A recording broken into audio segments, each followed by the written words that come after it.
not just weather, but catastrophe, but they're going to regrow because they know how to grow things. So we may be able to have some of their plants in the fall. So if you're interested, just keep watching or check back with us. But they have been growing in Farmington for quite a long time and have an amazing food forest in their yard. And they eat bushels of figs every year. So it can be done. They're just down the road. Okay, so there's hope for all of us.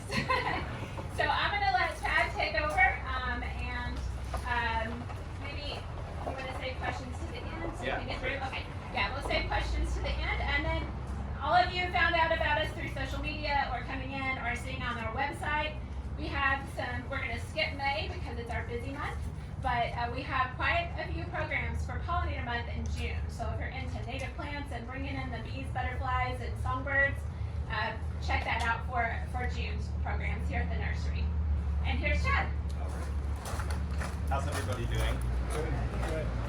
Just by a show of hands, how many of you guys are currently growing figs? Oh man, I'd love to see that. It also makes me wonder, why are you guys here? Something's going wrong. No, just kidding. But anyway, yeah, we've been growing figs for a very long time. I'm not really too sure what got us into it, but we became obsessed, and now we have over 165 varieties growing in the ground. It's 100% a full-time job, but we grow a lot of other cool things as well. But hopefully you guys are very into figs because I'm going to talk a lot about them today. So let's go ahead and get into this. So first of all, the definition of a cold hardy fig, in my eyes, it's a little different because it's sort of like a subtropical plant. Normally turns into trees in their native growing zones. But here we have to pick special varieties that can ripen a crop in a short growing season. So that's really what we have to focus on, is the winter dieback, because it's going to happen here. We may have a few years from time to time. Hey, it's I think so with Helen. Yeah, sure. Sorry. I'm missing everything. It's not a regular day, is it? Try that. I think that'll work. Can everybody hear me? Oh wait, hang on. Now try it. Can everybody hear me? Oh, okay, that's better. There we go. So yeah, cold hardy figs are figs that can die back to the ground and regrow in the spring, and then by the end of summer give you a nice large crop of figs. So that takes very special varieties. So I always try to clarify, especially on our social media.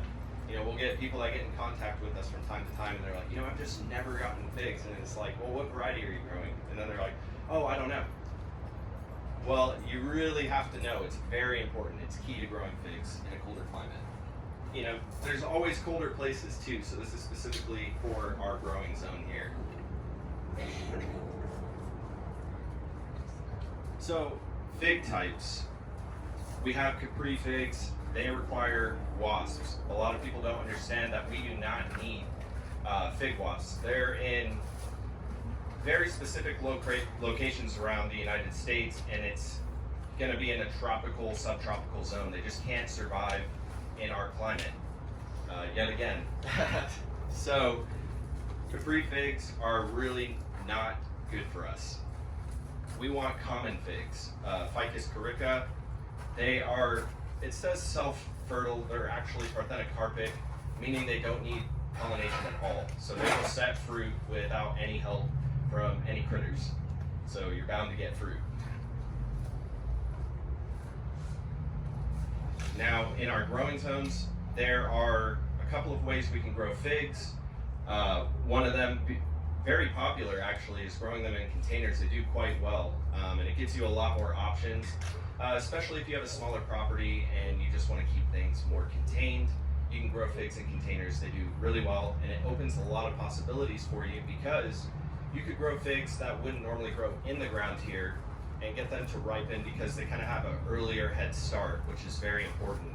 And you can also get two crops out of your figs, one of them being the breva crop and the other one being the main crop. And a breva crop grows on the old growth of figs, which if we're growing figs in the ground, we don't worry about the old growth. It's not a thing. They're gonna die back to the ground at some point.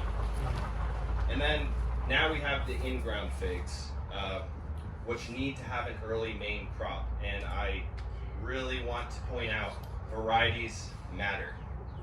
Don't plant a fig in the ground here, unless it's for its ornamental appeal, which most people don't do, but they are very beautiful plants. But you want to know what the variety is. If you don't know what the variety is, I wouldn't plant it in the ground, because chances are you're just going to waste your time and not get fruit. And years are very important, so we want to make sure that we're putting the right thing, planting the right plant. Now, as far as fig care is concerned, we want a well-draining soil. They're very tolerant of different types of soil. However, it needs to be well-draining. They don't want standing water. So if you plant your fig in a location that just does not drain well, they're not going to do well. They're probably going to get root rot. And while they may not die completely, they're just never going to take off like they should, especially if you're wanting to get fruit. So very important where you plant it. We want 6 to 8 hours of full sun. Super important. Don't plant your figs in the shade. You may get a few fruit, but it's never going to produce the way that it should. So full sun, if you don't have a full sun location, a fig's not going to be the right plant for you. But if you do, yeah, the more sun, the better. They love the heat. That heat actually helps ripen the figs, make them sweeter. So another important aspect. Mulch is something that a lot of people kind of miss. They'll dig a hole, put their fig in the ground, put that dirt around it, and then think that it's just going to take off. And while they are very drought tolerant, eventually once they're established, like most plants, we want to kind of baby them the first year or two and let those roots really establish themselves. And to do that, we need to put mulch around them to help retain moisture. Otherwise, you're going to have to be going out almost constantly just watering your plant. So like most trees, for anybody who's planted a tree, where you kind of drip water it, you don't just go out there and turn the hose on full blast and fill the hole. We want to water it slowly, make sure that the soil is constantly moist, and allow those roots to take off. Very important concept. Is there any particular kind of mulch that works best? Not necessarily. I've always used wood chips and leaves. If you mow a lot of grass and you collect the grass, grass actually works really well. Just making sure that there's something there that's going to help retain that moisture. Specific mulch doesn't really matter too much.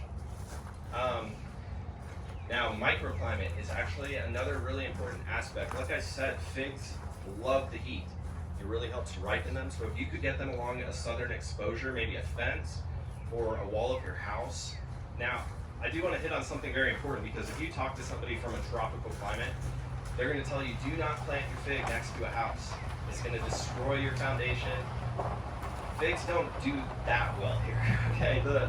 Just like the top growth dies back, those roots are really going to be kept in check. And while they can, it's kind of an illusion, because the branches could fall over a little bit and they'll actually root, and they can make the fig plant spread. But if you're watching for that and you prune correctly, you can keep that from happening. They will not destroy the foundation of your house. The roots are not going to be that vigorous.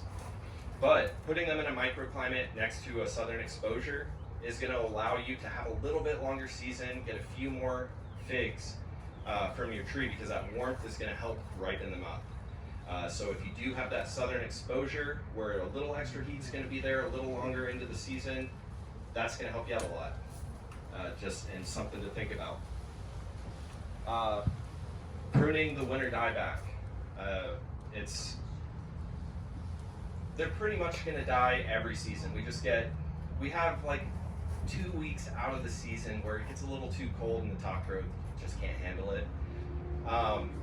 So I've made it a common practice, usually sometime in the winter, early winter, where I'll go out, the tree's completely dormant, and I'll just cut them back to the ground, like 1 or 2 nodes before the ground. And nodes is they're where all the new growth is going to come from, all the new leaves, the branches. Leaving a little bit of growth and then covering them up with mulch to use the ground temperature to keep them warmer, keep the roots toasty so they can come back the following season. But pruning that winter dieback, they're gonna die. You're gonna have really ugly dead branches there if you don't cut them back. So just getting in there kind of early and cutting them back is good practice. Is it too late now? It's never too late. I mean, you could do it at any point, but once they start regrowing, Yeah. you've got those live branches intermixed with the dead branches, and it just becomes a hassle. And you can accidentally cut the new growth with the old growth, you know, because pruners, Yeah. they're pretty good, but sometimes it's just like, oh, whoops, I wasn't supposed to cut that. I've been there a lot of times. And like I said, the winter mulch. The winter mulch is not about the moisture content anymore because they're dormant. The winter mulch is about warmth. We want to use the ground temperature to help keep them alive throughout the winter months. You know, even though we might have temperatures that get into the negatives, the ground temperature will usually stay at 32 degrees or even above that. Because we don't have super harsh winters, but they're just harsh enough for those couple of weeks to really do some damage. So I always make it a practice to go out there after I cut all the old growth down, and I'll cover them with mulch. A few inches is normally fine, but just help keep that warmth there throughout the winter. And I don't pull it back until we're pretty darn close to that last frost date, because we usually have a few late freezes, and it actually won't kill the growth of your figs, but it will do some damage to the leaves, and it just kind of looks ugly for a little bit. So holding off on pulling that mulch back that's covering them as long as you can is a good idea.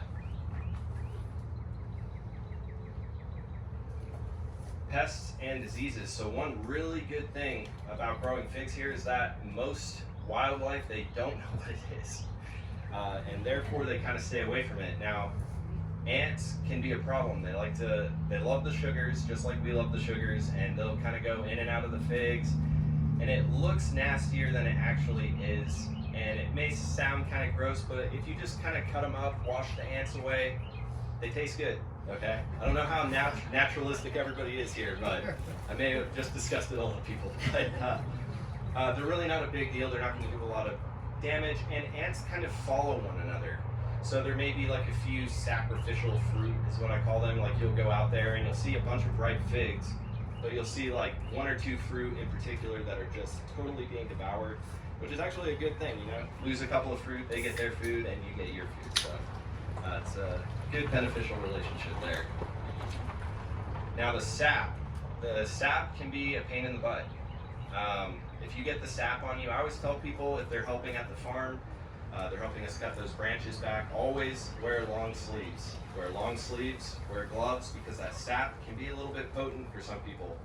If you get that sap on your skin and the sun is shining down, you can actually get burned, and it can be a little bit nasty. So the sap is just something to think about. It's not the biggest deal in the world, but if you plant a bunch of figs and you're just kind of like frolicking through them all the time, you know, your skin's gonna look a little rough. Maybe I'm the only one that does that, but they are resistant to most pests here, which is a good thing. And maybe once the birds, you know, figure it out, they might give you a little bit of trouble, but there's going to be so many fruit if you're growing these things right that it shouldn't be a problem.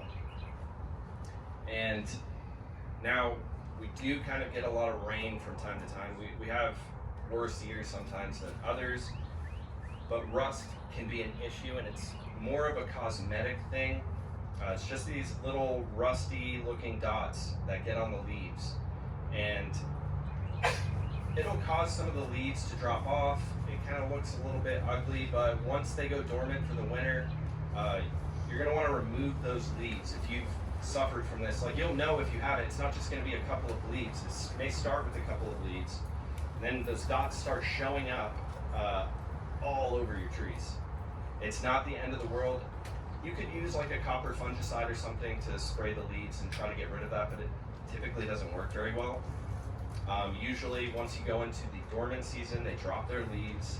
I recommend that you go in there, rake all those leaves up, burn them, just get rid of them. We don't want them there to continue to hold that disease. And then by the time spring comes around, that new growth comes. We don't have those leaves there anymore. We don't have to worry about the disease, but that is actually caused by having excess moisture. So if you have a lot of rain, it's not uncommon for rust to occur.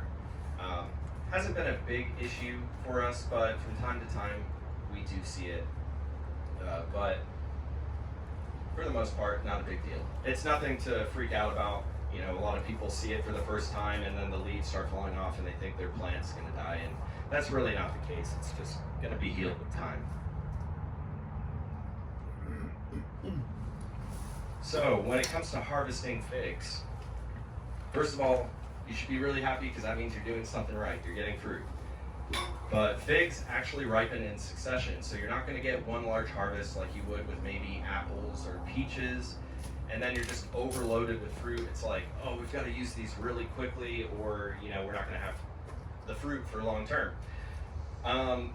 Figs ripen in succession. We're going to get a few at a time. If you have a lot of trees, a few can still add up to a lot.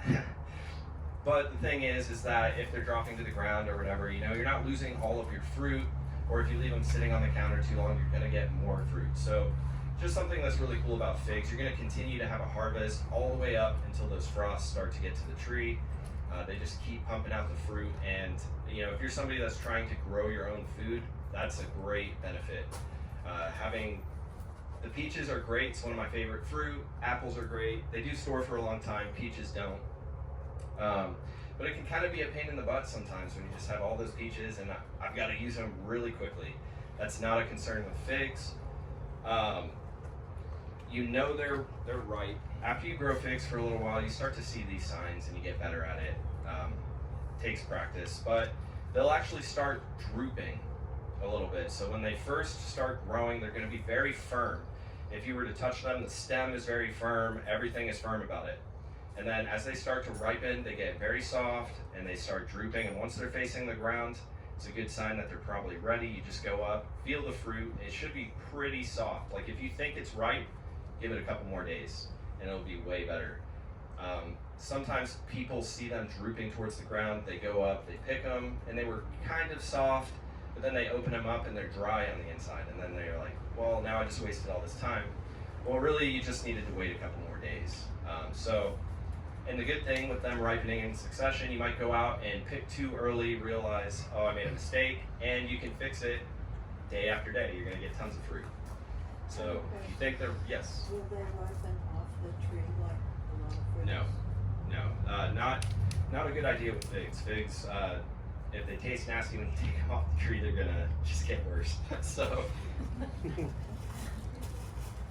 yes. Oh, I do want to touch on storing them. So if you actually want to use them for something, because they ripen in succession and you're not getting, you know, a large amount of fruit at once. Say you want to make jams or something.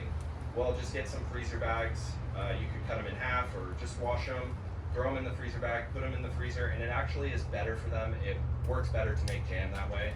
So just wait till you have the amount that you want, keep them in the freezer, and you can do whatever you want with them. Bake with them. And they're really good. Anybody that tells me they don't like figs, it kind of makes me cringe a little bit. Not just because I love them, but because there's so many different flavor profiles. If you've only had a fig from the store, it's probably not going to be a great experience. Everything tastes better when you grow it, and that's especially true with figs. And there's usually only like maybe one or two varieties that you're going to find in the store, and they're just, you know. When you grow your own figs, you'll know what I'm talking about. It can be exciting to see them at the store, and you know, I might even be seen buying some sometimes, but I'd have to know that they're going to be good. It's always better when you grow it yourself. Now, this is not an all-encompassing map of the varieties that you can grow. Like I said, we have like 165 varieties. Like it never ends really. But these are some really great varieties to start with. Texas Everbearing Brown Turkey LSU Purple. They're sugar figs, very sweet, often lighter on the inside. The flesh is very light. And then we have the Honey Melon flavor profile, which is the White Marseille, Long de Out, Cadota, Sweet Diana.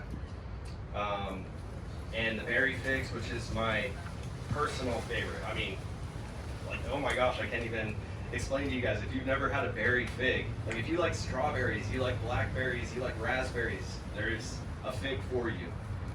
And they're just so much fun to grow. They're so much fun to eat. But the Violet de Bordeaux, Hardy Chicago. Now, Hardy Chicago is a fairly common fig, but I feel like it just does not. I don't know. I think because it's so common, like people are kind of like, well, you know, I'll stay away from it because everybody's kind of growing that. Like, grow a Hardy Chicago. I am telling you, you will not regret it. It's such a good tasting fig. It's amazing. There's a reason that it's on the mass market because it's good.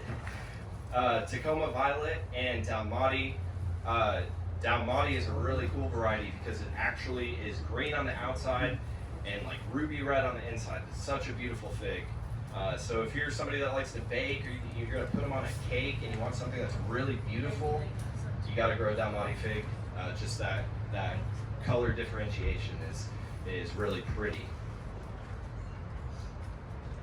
This is all of our social media stuff. We're on pretty much every platform.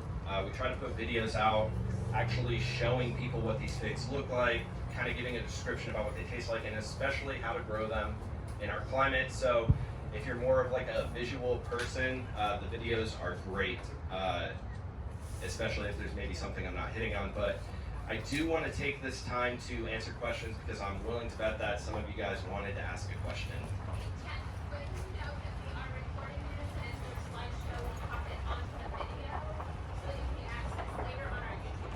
Okay. Yes, so all of this is going to be available later on their Facebook page. It's going to be on YouTube. So if anybody wants to access this later, if you want to hear a question later and revisit it, it will be available after this. Yes? We just bought an LSU purple and planted it in the yard. Is there any particular tips you could give us on that? So like most things when you're planting them, you just want to ask yourself, so I can say things like, well, I would do a soil test, or, you know, I would do this and do that. Most people are just really, to be honest, they're just not going to do that. It is a lot of work, and then I think it kind of scares people a little bit because it's almost like this scientific, like I feel like I have to be an expert to do this. And that's not true. If you want to do a soil test, you should definitely do that. But I would just say, just making sure you're covering all of the necessities, like in the one slide that I was showing. Make sure it's in full sun, make sure it's a well-draining soil, make sure you put that mulch around it. Very important, pull those weeds from around the base of that plant, especially at the beginning, because it may not seem like it, but the little weeds that are growing around your plant, they are in competition with your plant. So pull those weeds, get a good helping of mulch, you know, maybe 2 feet wide or so. Make sure that the soil stays consistently moist. The soil test does help because it will tell you, like, well, I have really bad soil, but usually when you're digging in your soil, you can just be like, this just looks nasty. And it'll probably be nasty to my plant. So if you didn't have any of those thoughts while you're digging in the soil, it'll probably be all right. Put a lot of potting and topsoil in it mixed with it. Yeah, that's fine to get things started. Just make sure that, like, if you put potting soil in there, it contains perlite, vermiculite, which can cause it to drain even maybe a little too fast. So keeping on top of that moisture, especially as we come into the heat. You know, today's 83, I think is what it said. Once you start getting into the 80s, even with the potted plants, it just saps the moisture out of there really quick. So just keep an eye on your in-ground plantings as well. Make sure they're staying moist, and you should be okay. Yes? Do the Chicago Hardies start growing later in the season, or should they be starting now? So with the different varieties, Mine, you're saying because right now you're just seeing all the dead branches? yeah, and then I come in here and I see all the figs growing like awesomely. But I don't see Chicago Hardies here yet. But at the same time, I don't know if it's a later type of, you know, certain varieties grow faster in the early spring rather than the later. So it really just depends. I promise you, every year, I go out and I'm unburying the figs, and we just have so many. I get to see all these different variations of growth and the timelines, and I can't say for certain like it's a rhyme and reason, like this one's going to sprout a little bit later. I have one variety that's new out of California that there's not a lot of people growing, and this thing is so late to leaf out that I'm just like, I must have spent a month thinking this thing's dead, and all of a sudden one day it's growing. And I'm like, okay, they're very difficult to kill actually. And usually when people think they killed it, it's just because they didn't wait long enough to let it resprout. Sometimes it's really got to come back from those roots. Maybe the branches died all the way back. Give it some time. But yeah, you should see the green growth starting to come. Don't give up on it. But if you get like, if a couple more months goes by, yeah, I mean, I wouldn't wait. Just rip that sucker out, come here, buy another one. Yes? I just want to, I have a Chicago too, and it's not leaking out. It's not leaving out? Hey, that's a good sign for you guys. Well, I haven't specifically looked at our Hardy Chicago outside to see if it is, so I can't give you. I have another unrelated question about, you guys also do bananas, right? Yes. So what varieties grew here? Well, so that's a tricky question because there's Musabaju, which is the Japanese fiber banana. It's not going to produce fruit. It will flower. It's not going to produce fruit though. As far as something you would want to eat, they'll be seedy, and they also take 9 months to ripen. So it's more of a beautification thing, ornamental. You would need supplements with lighting for the seed, right? No, so Musabaju you could plant in the ground, and it's kind of like a fig. It'll die back to the ground and come back from the rhizomes under there. So, yeah. If I plant a fig this year, will it actually make fruit this year, or is it one of those that don't make fruit next? Well, I'm glad you asked this question because from time to time I see people saying that they're growing figs from seeds. I'm not going to say don't do that. I love growing things from seeds. I have plenty of seedling figs that I've grown just like for my own experimentation, just to see what happens. Probably most gardeners do that. Like, let's just see what happens. Let's throw it out there. But you want to have figs from cuttings if you're looking for fruit, and they will give you fruit even in the first season. It may not be like a large crop, but you know, a couple of fruit to taste it, and then every year it gets better and better. But yeah, really quick. One of the quickest to produce fruits, in my opinion. Yes. Do you fertilize them at all? So my fertilization practices are maybe somewhat different. It depends on your garden. You definitely can. You can do a seasonal fertilization, slow release, or you could go organic. Typically what we do is we actually use a lot of mulch. And it just breaks down, and our soil is like black gold. I mean, it really is. So that's a route you could go down, but it's not a quick one. Maybe for, like if you're gonna do that style of allowing things to break down, it's gonna take time. So maybe for the first few seasons, maybe give them a little help. But yeah, you can definitely fertilize them. They don't require a lot, but it doesn't hurt. Now, watch the nitrogen, because the nitrogen is just gonna help push out those beautiful leaves, but we want fruit. So pay attention to the other numbers. Usually like an all-purpose fertilizer is good. Nice even numbers across the board will work well. Do some years do they produce more fruit than another? Because a couple of years ago, my Chicago Hardy made, I was just kind of abundance of them. And then last year I didn't have so many.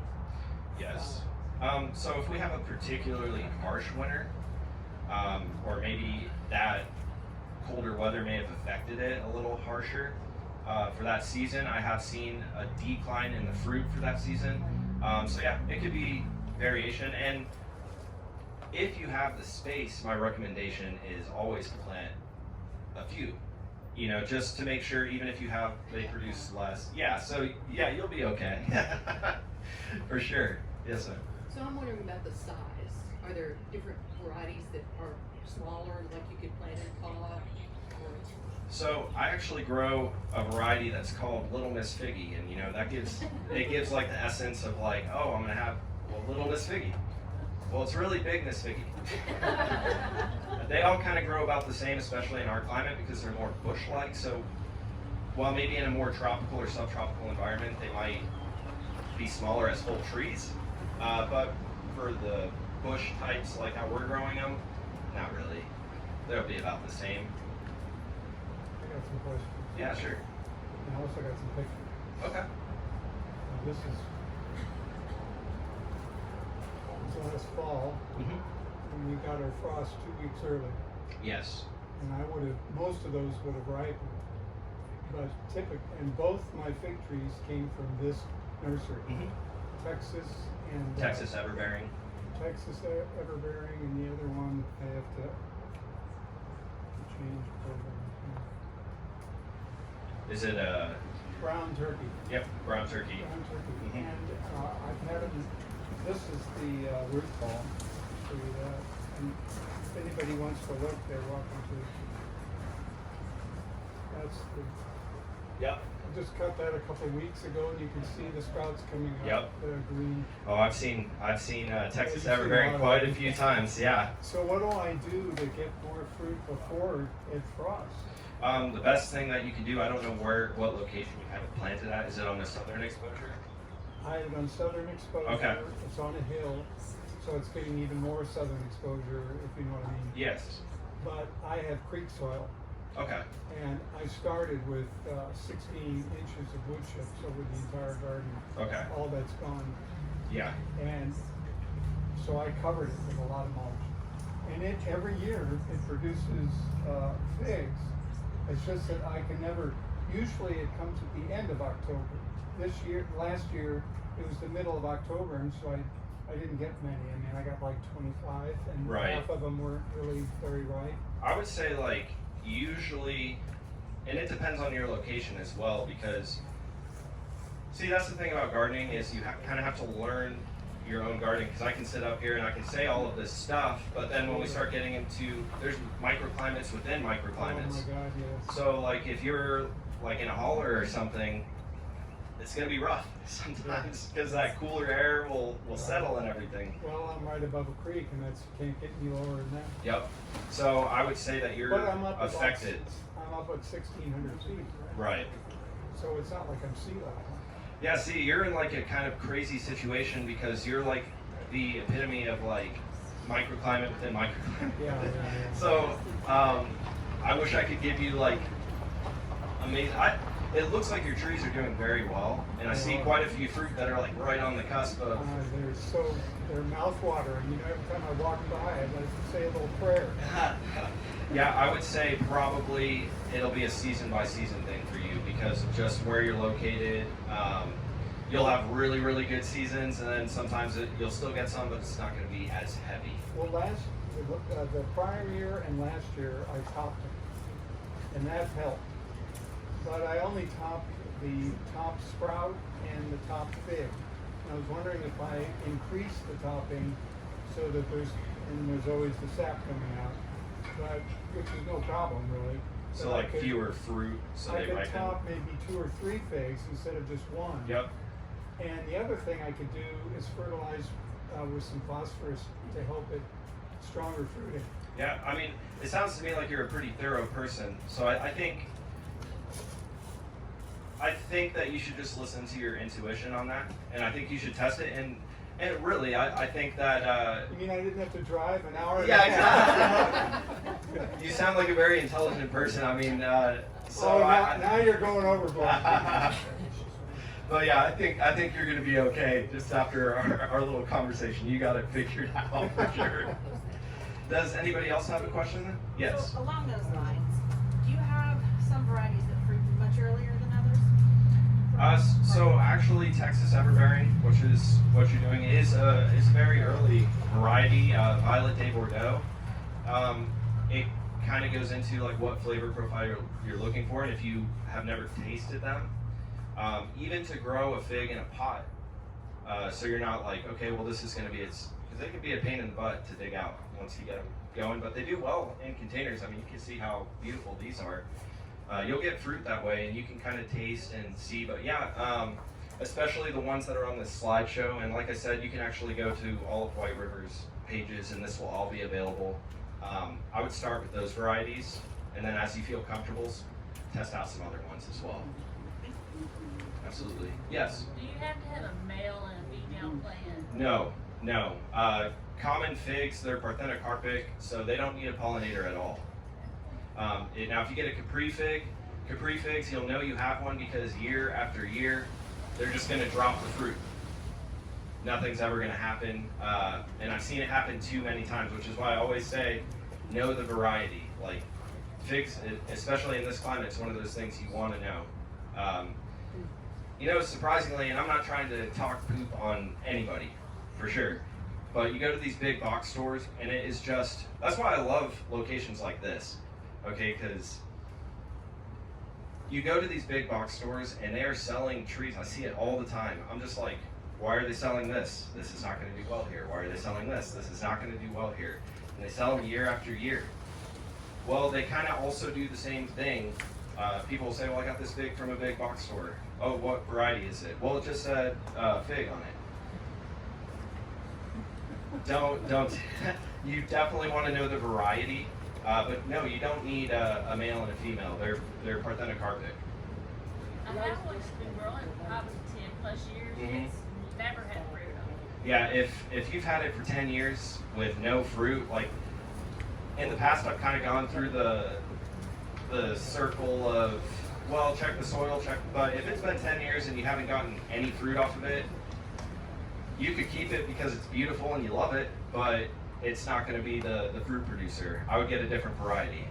My Well, parents, the one that- at their what? place, they had 2 plums up and growing. You know, this one and this one. And I dug up a piece of each one of them and took them home and planted them. But the one died, and the other one is back on his own, and he's never done anything besides grow, die back, and grow again. Yeah, I would recommend getting something that you're sure of. And like I said, if you love that plant and you want to keep it, by all means, you know, I definitely have plants like that. But if you're like a hardcore, like I just want fruit, I would definitely just purchase a variety that you're sure of, and it'll help you. It's pretty hardy, but the guys have been mowing it over for 2 years.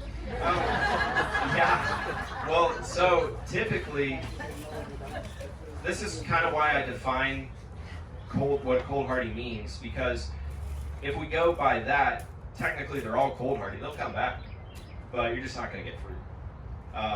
So that's why in the definition that I specifically speak of, it has to do with fruit production. Being able to come back after complete winter dieback can give you a large crop. Yeah, that would definitely be my advice. I feel for you, because that's a long time to be growing something. Yes. Do you ever recommend wrapping this in the winter? Could you repeat that? I'm sorry. Do you ever recommend wrapping them up in the winter? I'm very glad you asked that question. That's a great question. I don't recommend it, and I'll tell you why.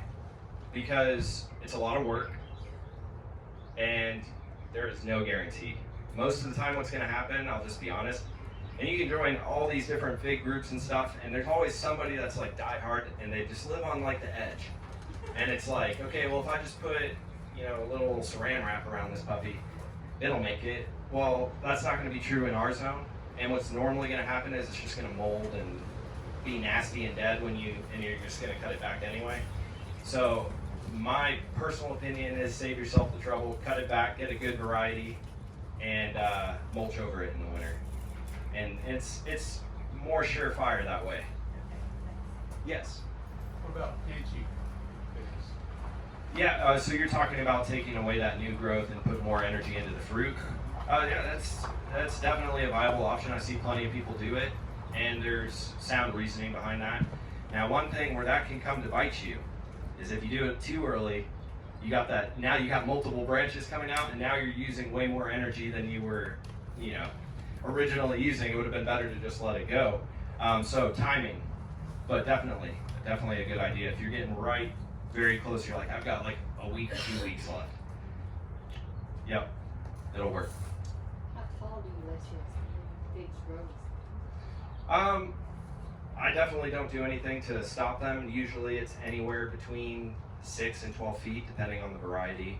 And it depends on the season too. I wouldn't say that that's like a sure thing. It'd be a little different every year, but that's a safe estimate of a range. So, yes.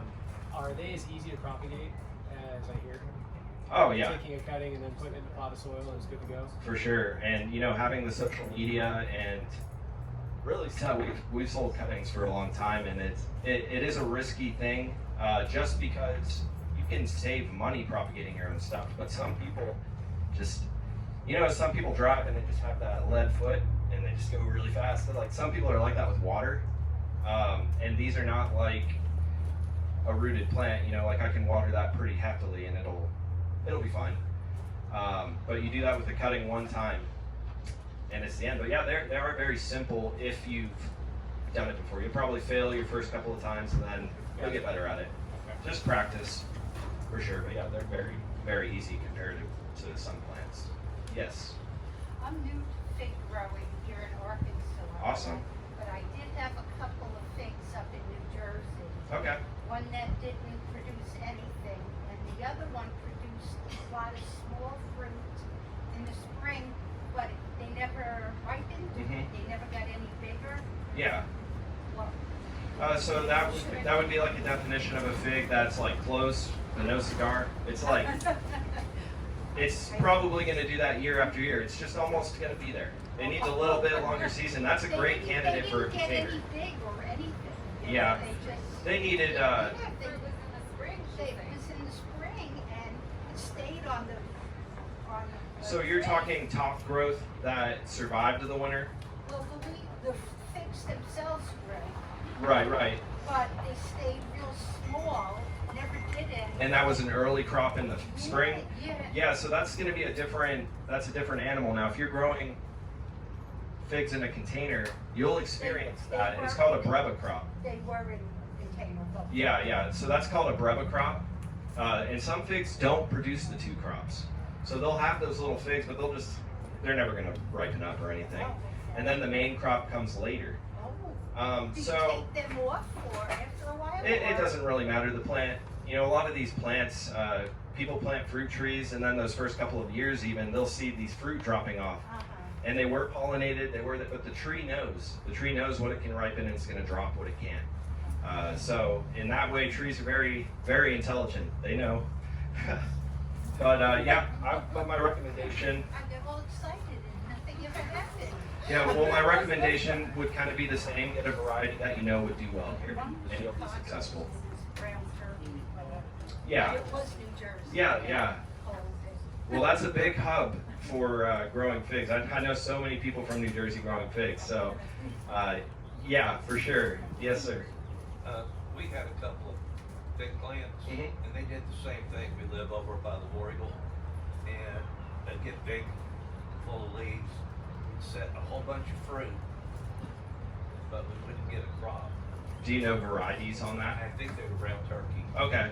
And I wonder if it was because we weren't getting enough sunlight.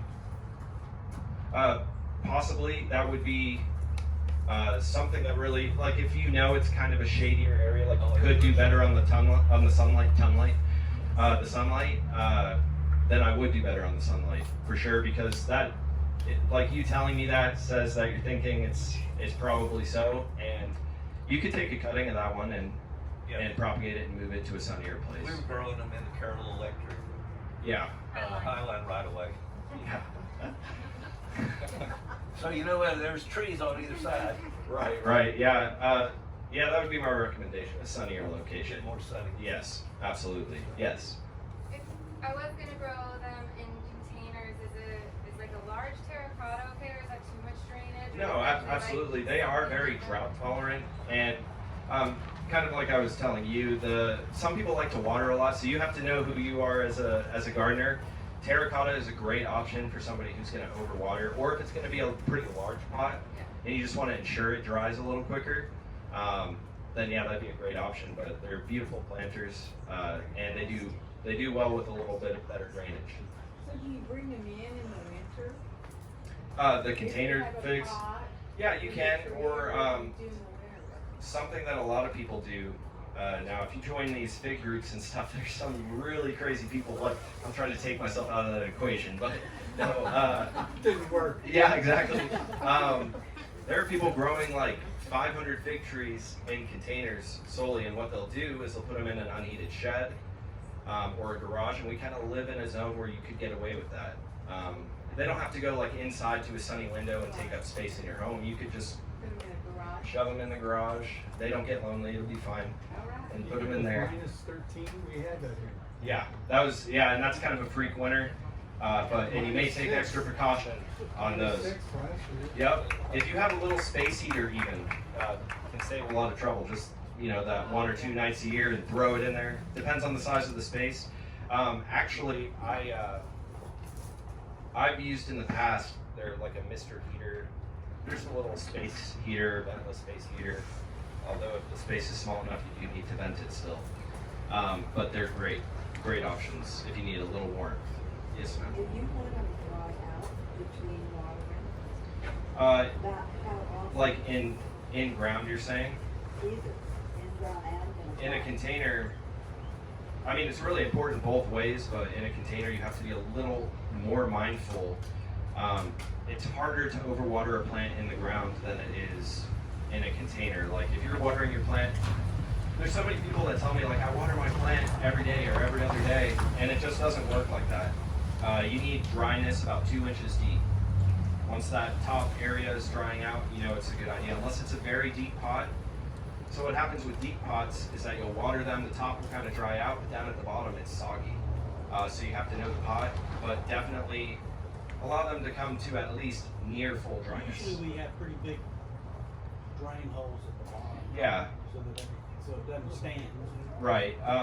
So definitely that 2-inch rule would apply. Stick your finger about 2 inches in the soil. If it's dry, give it a nice thorough watering and then lay off until it dries off again. Yes. Well, I have the opposite problem. I have the big containers, and what happens is you put the water in, and it finds a channel that it's dug on its own. Yep. So you never get the plant watered. Instead, the water just goes straight down to the bottom and fills up the tray, and you think, oh great, that's what got plenty of water. Yeah, water takes the path of least resistance. Path of least resistance. So, kind of a big deal. Botanical gardens do this a lot. If you guys want to really know how to take care of plants well, listen to the botanical gardens. They have to have beautiful plants for people, otherwise they're not coming. Changing the soil periodically in your containers, making sure they're not root bound. So for instance, I had a 10-year-old lemon tree that I wanted to keep in the same size pot, and I would just literally go in there with like a chainsaw and chop off half of that root mass, and it would actually do better. So a little bit of root pruning is a good idea, making sure that if you can pull the plant out, or if you're watering it and that water just runs right through, it's like it's not even taking it up, you probably have a root bound plant, and it might be time to scrape up some of those roots and allow them to regrow and put some new soil in there. And that's going to take your container growing to a whole new level, for sure. Yes, sir. If you do not prune. If you don't prune, Yeah, just leave it alone. like in ground? It doesn't matter. So in a container, and the reason I ask that, in a container, it'll just get bigger and bigger. Because they want to be full-size trees. It'll blow over. Yeah, it's going to be very top-heavy. In the ground, if you don't prune it, it's just going to die. The top growth is going to die anyway, so you'll end up either cutting it, or you're going to have like a half really pretty, half really ugly tree. And it could be like some sort of art project almost. So you have to cut it back every year. Yeah, definitely. I would recommend it. Leave the first 2 notes. Yes, and the fruit, especially on in-ground, is only going to be on the new growth. So even if you have a winter that's exceptionally warm and it survives, the most of the fruit is coming off of the new growth. How does it get so big if you keep cutting it back? You said yours. You're going 6 to 12 feet. Yeah. They grow that fast from the roots. They're one of the fastest growing plants, in my opinion, on the planet. They got one in there that in like 2 months, and it's insanely big. Yep. It's insane. Yeah, and I can't remember who asked. Well, you'll know, but the like how fast they produce fruit. Everything about a fig is fast, from the growth to production. I'm only here talking about it because it's such an amazing plant, and I recommend that everybody's growing it in their garden. If they're not, just know the variety. And I know for a fact they've got some trees. I think even these are available up here. So if you guys are on the yes, thank you. If you guys are thinking about it, I mean, of course, you're talking to me, so I'd say do it. But does anybody else have any questions? Okay. I wanted to make a comment about the brown turkey. I think, yeah, that was the one that you said was good. that one has never produced a fig, whereas the other one, you saw the picture, tons of figs. And somebody was asking about fertilizing. What kind of fertilizer should we buy? Do you sell it? Do they sell it here? And how would you apply it? Well, I know for a fact that they sell fertilizers here, and I kind of switch off what I use just because I like to experiment. So I've even gotten like fertilizer injectors because we grow so many plants. I'm so crazy, but And you're not part of a fig club, are you? no comment. No, it really doesn't matter. You would like something with even numbers across the board, but I'm using like it doesn't really matter too much. The directions will tell you exactly how much to do, but I've actually been using, believe it or not, Osmocote slow release, and the reason that I like that is sometimes I don't know what it is. Sometimes you get into these fertilizers and you use them, and it just releases the nutrients too fast, and it does too much damage. You start getting yellowing leaves, and you're like, did I overdo it? And so for that reason, I kind of moved to the slow release because it's just kind of an insurance policy, and they make the leaves really beautiful. But if you're like total organic gardener, I would go with the organic stuff. But in my experience, and I can only talk for container plants because, like I said, my in-ground plants were total naturalistic approach, just letting wood chips and stuff break down to feed the plants. But for container plants, I've kind of gotten into the slow release. Do To be you have honest clay with you. or rotary drop? We actually have a sandy loam. Yeah, at our farm it's a sandy loam, which is out in Lincoln, Cane Hill area, and the soil varies so much from location to location. Yeah, but if you have a clay soil, amend it. Big time. All right.